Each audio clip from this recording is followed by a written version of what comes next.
Bonjour YouTube, j'espère que ça va bien, c'est Voltor. Aujourd'hui, on se retrouve pour une nouvelle vidéo sur ma chaîne. Vous l'avez vu, on parle encore une fois du Prince des Dragons. J'ai regardé la saison 4 qui est sortie tout récemment. Je me suis clenché les 9 épisodes en seulement une soirée. Aujourd'hui, je vous partage ma critique, le bilan de la saison 4. Une saison d'ailleurs qui a pris quelques temps à arriver, donc j'avais très hâte de voir la suite et cette saison 4. On va donc regarder ensemble globalement qu'est-ce qui s'est passé dans la saison 4. Donc si jamais vous n'avez pas vu la saison, je vous invite à aller la voir avant de regarder la suite de cette vidéo. Sans plus tarder, c'est parti pour mon bilan, ma critique de la saison 4 du Prince des Dragons. J'ai beaucoup de feuilles, vous le voyez, beaucoup de notes que j'ai pris à travers la saison. Je voulais vraiment faire un bilan qui était assez complet, donc je vais tout vous partager ça en vidéo dès maintenant. L'épisode 1 était d'ailleurs sorti un peu en avance, donc ça m'a permis de prendre un petit peu d'avance dans mon visionnement de la saison. Si jamais vous voulez aller voir sur YouTube, l'épisode 1 est disponible et je vous mettrai le lien en barre de description. Je vais commencer par dire qu'il ne s'agissait pas là de ma saison préférée. Vous allez le voir à travers la vidéo que c'est pas nécessairement que du bon que j'ai à dire de cette saison 4, qui selon moi est plus une saison de transition, une saison de remplissage, plus qu'une saison qui est vraiment marquante au niveau de la série. Ça n'empêche pas quand même d'avoir eu des bons moments assez marquants et des épisodes plutôt intéressants, donc on regarde ça ensemble dès maintenant. Les deux premiers épisodes étaient vraiment une introduction à ce qui s'est passé dans les 2 années qui ont suivi la saison 3. Donc on retrouve progressivement nos personnages qu'on connaît déjà et un peu où ils sont rendus 2 ans plus tard. J'ai trouvé que c'était une bonne façon de faire avancer l'histoire, de mettre un 2 ans d'écart entre les 2 saisons, afin qu'on découvre tranquillement un peu ce qui s'est passé. Mais au final, on aurait pu penser que ça aurait bougé plus que ça en 2 ans, et pourtant non. Ça me laissait penser que même s'il y aurait eu au final qu'un seul mois, mettons, entre la saison 3 et la saison 4, ben finalement ça aurait un peu mené aux mêmes conséquences, aux mêmes actions que font nos personnages 2 ans plus tard. Je sais pas si c'est clair. En gros, je veux dire qu'il n'y a pas vraiment eu de changement en 2 ans dans l'histoire, dans l'évolution de nos personnages, tant que ça au final. J'ai vraiment l'impression qu'on retrouve finalement nos personnages exactement là où on les a laissés, même s'il y a 2 ans d'écart entre 2 saisons au niveau du scénario. Un des points que j'avais mentionné dans les vidéos précédentes, j'aurais vraiment adoré voir des flashbacks concernant Rayla et pourquoi elle a laissé Callum pendant 2 ans et un peu voir son parcours et ses aventures à travers ces 2 années-là. C'est un petit peu, je trouve, ce qui a manqué à la saison, des flashbacks intéressants. Je compare beaucoup à la saison précédente, la saison 3, où on avait de très belles histoires, de très beaux flashbacks qui venaient approfondir nos personnages et leur passé. Cette fois-ci, par contre, on n'avait pas de flashback dans la saison 4. C'est un petit peu ce qui manquait, selon moi, là, à la saison pour la rendre un petit peu plus intéressante. Je dirais qu'un moment fort des 2 premiers épisodes est vraiment le retour de Rayla et la manière dont elle s'introduit de nouveau à Callum 2 ans plus tard. Je trouve également qu'un enjeu assez intéressant qui est mentionné dans ces épisodes-là, c'est la crainte du peuple envers les dragons. Donc, le peuple du royaume doit progressivement comprendre les dragons de nouveau, apprendre à vivre avec eux, encore une fois, malgré les douleurs du passé et les guerres qu'ont subies les peuples et les dragons. Je trouve que cet enjeu-là est assez intéressant et peut-être pas assez exploité. J'aurais aimé voir quelques personnes dans le peuple se révolter à l'arrivée des dragons et à la tentative de paix entre le peuple du royaume et les dragons.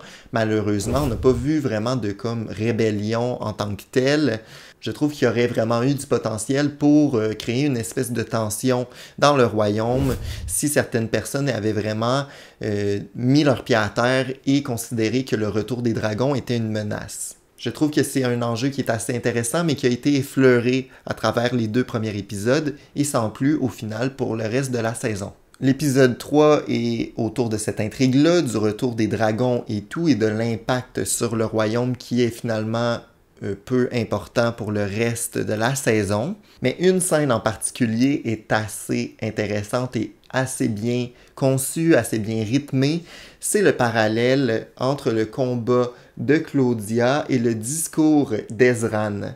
Je trouve que cette scène-là est quand même forte. Ezran emmène un discours de paix, d'unité pour les peuples du royaume, tandis que Claudia est en train de tuer un elfe par désir de sauver son père. Donc, je voyais un bon parallèle entre les coupures des scènes, la dynamique, la musique, l'ambiance de cette scène-là m'a beaucoup marqué. Et finalement, j'ai trouvé que la fin de l'épisode 3 était très marquante avec la mort de Ibis, qui est un personnage qui est certes secondaire. D'ailleurs, un d'entre vous avait deviné la mort de ce personnage-là. Moi, je croyais que c'était Lujane. Et finalement, l'un d'entre vous a nommé la bonne personne et a nommé qu'il pourrait s'agir de Ibis. Donc, bravo à toi. Je pense que je vais mettre ton commentaire ici comme preuve. Bref, les 3 premiers épisodes étaient somme toute très basiques, là, vraiment une introduction à l'intrigue de la saison, mais il y a un certain climat, une certaine ambiance, une certaine tension qui est vraiment à la fin de l'épisode 3 avec la mort de ce personnage-là. J'ai trouvé qu'il y avait un certain tournant à partir de l'épisode 4, un épisode qui est selon moi très intéressant, surtout au niveau de Viren qui semble douter tranquillement d'Aravos. Donc j'avais progressivement l'espoir que Viren ait une sorte de rédemption durant cette saison 4. On voit vraiment que Claudia a plus d'intention, plus de vouloir que Viren durant le début de cette saison-ci, comme si Viren finalement abandonne son projet. Il ne veut pas être sauvé, il ne veut pas sauver Aravos. Et Claudia de son côté est très très féroce, très cruelle à travers cette saison-ci, donc on voyait un clash entre ces deux personnages-là. L'épisode 4 était très très intéressant, un de mes favoris de la saison, parce que tout simplement, il y a des flashbacks. En quelque sorte, là, c'est le seul épisode qui a vraiment une espèce de fil conducteur qui nous explique les origines d'Aravos. Là où je pensais que la saison allait vraiment tourner autour d'Aravos et d'un peu ses origines, ce qu'il avait fait par le passé, je trouve que c'est vraiment concentré dans un seul épisode, puis c'est vraiment l'épisode 4. D'autant plus que la saison s'appelle Sur les traces d'Aravos, j'aurais pensé qu'il y aurait plus sa place à travers cette saison-ci, mais je pense qu'on garde ça plus pour une saison future. Bref, les séquences d'origine sur de l'espèce de papyrus qui expliquent en dessin ce qui s'est passé, que Aravos est là depuis longtemps, il manipule progressivement les gens, j'ai trouvé ça très intéressant. J'ai trouvé que c'était vraiment quelque chose qui me rappelait les saisons précédentes au niveau de la richesse du scénario, des personnages et du passé du royaume. Pour l'épisode 4, c'était vraiment mon favori, surtout par les origines d'Aravos qui étaient expliquées. J'aurais aimé qu'on ait plus en profondeur, quitte à avoir des flashbacks à travers toute la saison. C'était finalement concentré en un seul épisode plus intéressant que les autres, selon moi. Il s'agit d'ailleurs de l'épisode dans lequel on retrouve Callum qui se fait manipuler par Aravos. C'était une scène assez puissante qui nous montre que les pouvoirs d'Aravos vont au-delà de sa prison, au-delà du miroir. Ça me donne finalement envie de voir la suite et voir des combats contre ce méchant-là qui a l'air assez puissant. On sent une réelle tension autour de ce vilain-là. Il manipule notre personnage principal alors qu'il a utilisé la magie noire qu'une seule fois. Donc, je voyais vraiment un sentiment de danger pour nos personnages au moment où Aravos manipule Callum. Comme ça, je dirais que j'avais pas tant tort dans cette vidéo-ci, dans laquelle j'avais dit que Callum pourrait virer un peu méchant à travers cette saison 4. On va dire que cette scène-là est finalement une référence à ma théorie comme quoi Callum pourrait devenir méchant. Bon, il devient méchant pendant seulement une scène, mais j'ai trouvé que ça faisait référence à ma théorie ici. J'ai encore une fois écrit sur mes feuilles que la fin de l'épisode 4, comme l'épisode 3 au niveau de la scène finale, c'était 2 fins d'épisode vraiment impressionnantes. C'est vraiment à ces moments-là que j'ai trouvé que la saison était le plus intéressante, avait le plus de potentiel. Épisode 5, 6, on sent une légère baisse au niveau du rythme de la saison. J'ai littéralement pratiquement rien écrit sur l'épisode 5, j'ai juste dit légère perte de cadence, sentiment que c'est un épisode de remplissage. Un épisode 5 qui est un peu plus lent, un peu moins intéressant selon moi. Finalement, l'épisode 6, j'ai écrit que j'avais une certaine difficulté avec le drama entre Callum et Rayla. Je comprends qu'il y avait une certaine tension, puisque Rayla a quand même quitté Callum pendant 2 ans. Dans tous les cas, j'avais vraiment l'impression qu'ils allaient finalement bien s'entendre. Ça me semblait inévitable que finalement le couple se reforme. Donc j'avais une certaine difficulté à embarquer dans le drama, sachant que les deux avaient pertinemment encore des sentiments l'un pour l'autre. C'était un petit peu pour mettre du drama entre les personnages qui étaient finalement, selon moi, pas tant intéressant, puisqu'on sait qu'ils vont finir ensemble de toute façon. Un élément qui m'a beaucoup marqué dans l'épisode 7, c'est la réaction en fin d'épisode de Soren qui voit son père en vie. On a vu une évolution du personnage de Soren à travers les différentes saisons pour en mener au personnage qu'on a présentement dans la série. Et j'ai vraiment trouvé sa réaction très prenante puisque c'est son père là, qui est en vie devant lui et la seule chose qu'il dit, c'est qu'il crie non. J'avais trouvé que c'était une perspective assez intéressante pour son personnage. Il n'est pas heureux de revoir son père. Il n'est pas heureux de le voir en vie. Il le considère comme une réelle menace, comme son ennemi maintenant. Donc, j'ai vu en Soren la rédemption que je voulais voir en Viren. Soren est vraiment du côté des gentils. On le sait maintenant officiellement, on le savait dès la saison précédente, mais j'ai vraiment l'impression que son personnage a vraiment été, à travers cette saison-ci, beaucoup plus exploité que d'autres personnages lors de cette saison 4. Et Soren, c'est un personnage que j'adore, je le trouve hyper drôle. Je pourrais d'ailleurs dire qu'un point positif de cette saison 4, c'est la balance entre l'humour, les moments plus dramatiques, les moments plus prenants.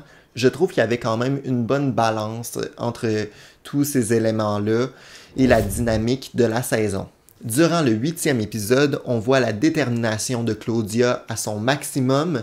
J'ai trouvé que c'était vraiment une scène marquante et prenante. Ça nous montre à quel point le personnage de Claudia a vraiment, contrairement à Soren, finalement, a évolué de manière négative. Je trouve que c'était une saison qui mettait en valeur vraiment la distinction entre ces deux personnages-là, entre le frère qui était méchant, qui est devenu gentil, et la sœur qui était gentille et qui est devenue méchante. Donc, il y a vraiment un clash entre le frère et la sœur, entre Claudia et Soren. Je trouve qu'il y a une certaine complexité dans leur personnage qui a vraiment évolué durant cette saison 4. Finalement, le 9e épisode nous montre que cette saison-ci, les méchants ont gagné. Ils ont donc la carte qui les mènera à la prison d'Aravos pour finalement le libérer. Et on voit en scène finale que Viren est officiellement redevenu méchant. Il n'y a pas eu la rédemption que j'avais pensé, que j'avais théorisé dans d'autres vidéos. Je trouve ça un peu dommage pour Viren qui semblait pourtant en début de saison vraiment évoluer vers quelque chose de plus positif. Je me dis que Viren est vraiment quelqu'un d'intelligent. Normalement, il devrait sentir la menace d'Aravos, sentir sa manipulation. Pourtant, il se laisse encore une fois, en fin de saison, porter par la négativité d'Aravos et se laisse influencer par lui et Claudia. Donc, j'ai trouvé que c'était un peu un clash de son évolution en tant que personnage. J'aurais vraiment vu un Viren gentil pour les prochaines saisons. Mais bon. Il y a un élément qui était assez intéressant et bien exploité à travers la saison, c'est la dynamique entre les différents peuples du royaume. Je crois que toute la portion de la saison qui concerne Amaya était vraiment intéressante. Ça montrait vraiment un clash entre le peuple des humains et leur crainte des elfes.